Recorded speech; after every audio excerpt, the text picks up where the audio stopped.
그리고 아파하거나 각막염이나 결막염 등으로 드립렌즈를 중도 탈락하게 되는 케이스가 전체 환자의 5% 미만이라는 게 저희 병원의 장점입니다.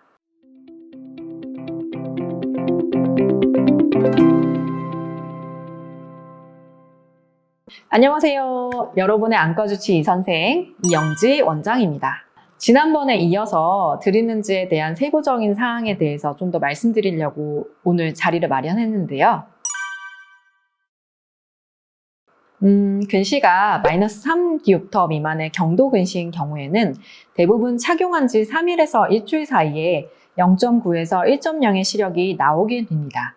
하지만 근시가 -3디옵터 이상인 경우에는 렌즈가 그만큼 각막을 오래 눌러줘야 하고 이에 따라 착용 기간이 더 필요하므로 일주일 정도에는 0.6에서 0.7, 시착 후 2, 3주 정도 지나면 0.89 정도의 시력이 나올 수가 있습니다. -6디옵터 이상의 고도근시의 경우에는 드립렌즈를 한다고 하더라도 시력이 나오는데 제한이 있어 0.56 정도 나오는 경우에는 얇은 안경을 덧대어서 사용하는 것이 필요할 수도 있습니다. 고도근시 전용 드립렌즈도 있어서 저희가 그걸 권해드리기도 하지만 고도근시 전용 드립렌즈 같은 경우에는 미국이 직접 주문을 하게 됩니다. 그런 경우에는 교환이나 환불이 힘들 수 있고 다른 렌즈보다 1.5배 정도 가격이 비싼 렌즈이기 때문에 선택에 있어서 참고하시는 것이 좋습니다. 드립렌즈가 하드렌즈 소재이기 때문에 착용 시 약간의 이물감이나 통증 등이 있을 수 있지만 대부분 1, 2주 이내에 적응하게 됩니다.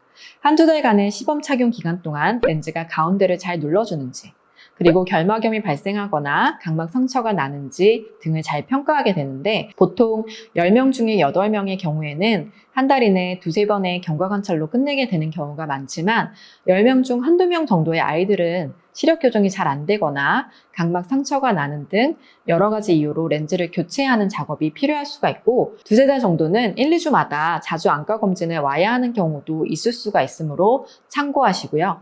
그리고 드립렌즈가 확정된 이후에는 3, 4개월마다 안과 검진을 통해서 각막 상태라든지 건조증 결막염 상태, 그리고 근시 진행 정도를 평가받으셔야 합니다. 드립렌즈 착용 시간이 6시간 미만인 경우, 그리고 눈을 뜨고 잔다든지 각막 모양이 너무 평평하거나 뾰족한 눈 모양을 가진 경우에는 드립렌즈 효과가 좋지 않을 수 있습니다. 그리고 잠버릇이 좋지 않아서 뒹굴뒹굴 구르면서 자는 친구들의 경우에는 렌즈가 한가운데에 잘 눌러주지 못해서 시력이 덜 나올 수 있으니 아이들 잘 때 바른 자세로 자도록 지도해 주시기 바랍니다. 간혹 드립렌즈를 끼면서 깊이 잘 못 자는 등의 수면 장애가 생기거나 자꾸 각막 상처가 생기거나 결막염 등으로 인한 통증이 지속적으로 발생하는 경우, 그리고 0.8 이상 시력 교정이 잘 안 되는 경우에는 렌즈를 중단하는 경우가 있을 수가 있습니다. 따라서 한두 달 정도의 시범 착용 기간을 가지고서 저희는 정기적인 안과 검진을 하고 있는데요. 이후 렌즈가 눈에 잘 맞다고 판단이 되더라도 드립렌즈를 장기간 사용하게 되다 보면은 눈곱이 심하게 낀다든지 통증이 가끔 발생하는 경우가 생겨서 렌즈를 잠깐 중단하거나 쉬는 경우가 있을 수 있는데요. 아이가 눈을 불편해하는데 이를 무시하고 계속 렌즈 착용을 지속하게 되면은 각막염이 더 심해지거나 눈에 상처가 날 수 있으므로 렌즈를 끼지 말고 안과에 방문해서 검진을 받기를 권유드립니다. 드립렌즈의 효과는 대부분 가역적입니다. 렌즈 사용을 중단하면 대개 2, 3주 내에 원래의 시력 상태로 돌아갑니다. 이는 렌즈가 각막을 일시적으로 재형성해주는 원리를 이용하기 때문인데요. 장기간 사용하고 중단할 경우 원래 상태로 완전히 돌아가는데 몇 달이 걸리는 경우도 드물게 있을 수는 있고 각막 형태를 영구적으로 변화시키는 경우도 있을 수 있지만 이는 극히 예외적인 경우입니다.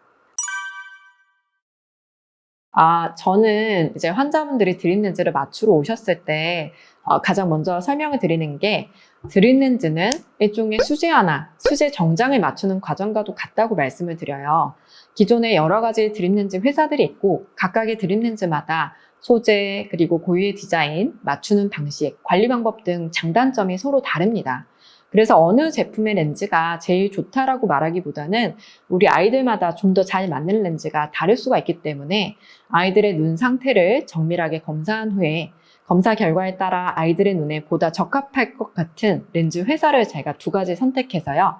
비교 시작해서 드립렌즈 피팅을 진행하고 있습니다. 렌즈를 사용할 때 렌즈가 각막을 보다 골고루 잘 눌러주는지, 그리고 렌즈가 눈 중심에 잘 있는지, 렌즈 착용감은 좋은지, 그리고 눈물 순환 등은 잘 이루어지는지 꼼꼼하게 잘 살펴서 드림렌즈를 맞추고 있기 때문에 아이들이 상대적으로 시력 교정이 좀 잘 되는 편이고요. 그리고 아파하거나 각막염이나 결막염 등으로 드림렌즈를 중도 탈락하게 되는 케이스가 전체 환자의 5% 미만이라는 게 저희 병원의 장점입니다. 지금까지 드림렌즈에 대한 여러분의 궁금사항을 잘 정리해 드린 것 같은데요. 추가적인 질문사항은 댓글을 달아주시면 성심성의껏 달도록 노력하겠습니다. 지금까지 여러분의 안과주치 이선생이었습니다.